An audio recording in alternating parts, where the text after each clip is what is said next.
దేవుని పరిశుద్ధ నామమునకు మహిమ కలుగును గాక. మీ అందరికీ కూడా నా వందనాలండి. మరొక్కసారి దేవుడు తన కృపగల వాక్యమునిచ్చి మనందరిని ఐక్యపరిచినందుకు ఆయన పరిశుద్ధ నామమునకు మహిమ స్తోత్రములు చెల్లిస్తున్నాము. ఈరోజు దేవుడు మనతో మాట్లాడి వివరించబోతున్నటువంటి వాక్యము యెషయా గ్రంథము 51వ అధ్యాయము 7వ వచనము నుంచి మాట్లాడుతున్నాడు. నీతిని అనుసరించు వారలారా, నా మాట వినుడి, నా బోధను హృదయమందుంచుకున్న జనులారా ఆలకించుడి. మనుషులు పెట్టు నిందకు భయపడకుడి, వారి దూషణ మాటలకు దిగులు పడకుడి. వస్త్రమును కొరికివేయినట్టు చిమ్మట వారిని కొరికివేయును, బొద్దిక గొర్రెబొచ్చును కొరికివేయినట్లు వారిని కొరికివేయును.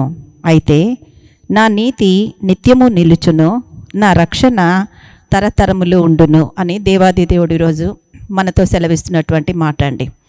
దేవుడు మొదటి వాక్యంలోనే ఏమన్నాడు? నీతిని అనుసరించు వారలారా, నా మాట వినుడి. దేవుడు ఈరోజు ఒక పరిశుద్ధ వాక్యమును, అంటే మనకు అర్థమయ్యే రీతిలో మనకు బోధించి మనల్ని ధైర్యపరచడానికో, లేక మనం ఉన్న స్థితిలో నుంచి లేవనెత్తుకోవడానికో, మనకు జవాబు ఇవ్వడానికో, ఓదార్చడానికో దేవుడు ఈరోజు మనతో మాట్లాడుతూ చెప్తున్నటువంటి మాట, నీతిని అనుసరించు వారలారా నా మాట వినుడి.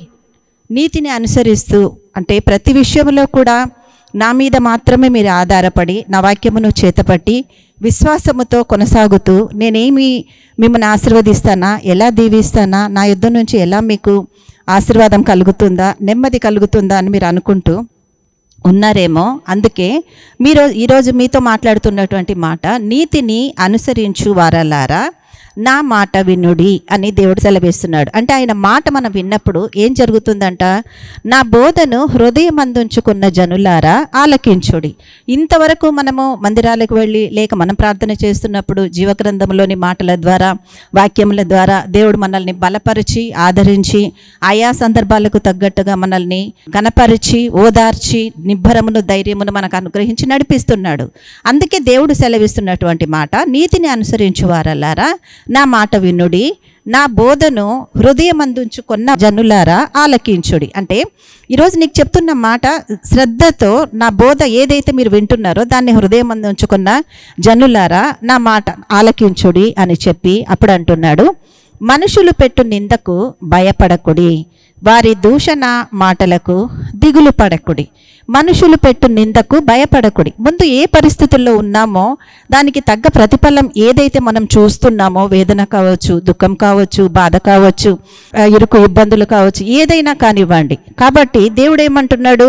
మనుషులు పెట్టు నిందకు, ఒకవేళ అన్యాయంగా ఏదైనా మాటలు పడుతున్నారేమో, ఒకవేళ అన్యాయంగా నిందలు భరిస్తున్నారేమో, అందుకే దేవుడు అంటున్నాడు మనుషులు పెట్టు నిందకు భయపడకుడి. ముందు మీరు భయపడద్దు.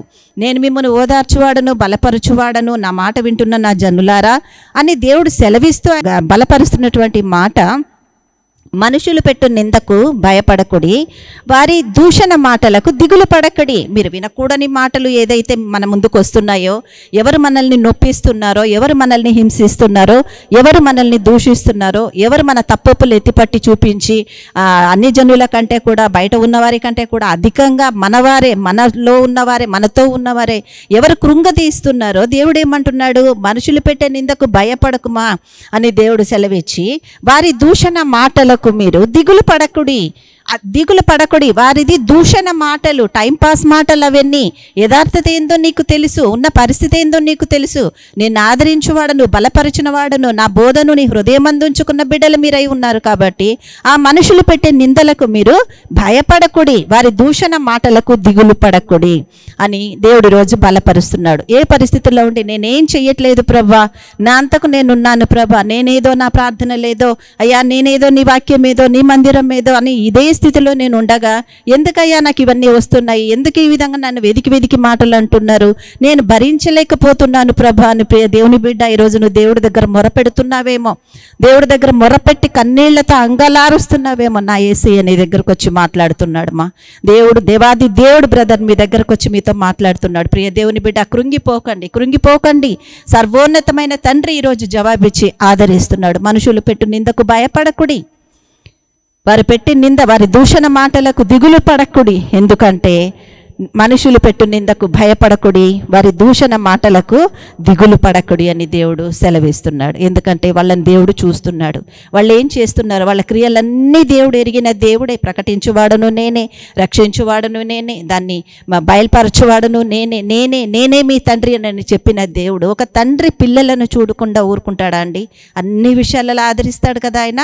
కన్నీళ్లు కారుస్తున్న వారిని చూస్తాడు, ఆ కన్నీళ్లకు కారణమైన వారిని చూస్తాడు, హృదయంలో వేదన కరిగి దేవుని వైపు అంగలార్చుచున్న వారిని దేవుడు చూస్తాడు, ఆ వేదనకు గురి చేసిన వారిని కూడా దేవుడు చూస్తాడు కదా.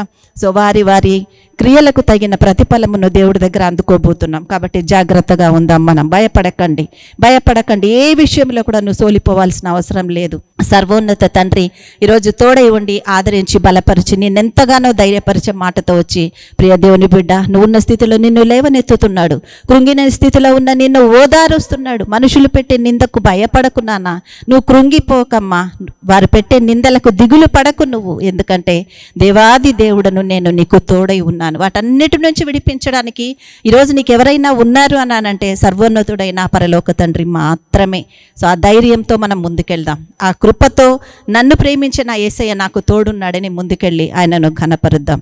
కాబట్టి ధైర్యంగా ఉండండి. ఈ వాక్యాన్ని ఈరోజు మనం తీసుకుందాం. దిగులు పడకు, భయపడకు అని చెప్పిన దేవాది దేవుడు ఈరోజు నువ్వు ఉన్న పరిస్థితుల్లో నీ దగ్గరకు వచ్చి నీతో మాట్లాడుతూ ఆయన ధైర్యం చెప్పిన ఆ పరలోక తండ్రి మాటను నువ్వు తీసుకున్నావంటే నీకు ఎంతో ధైర్యం వస్తుంది.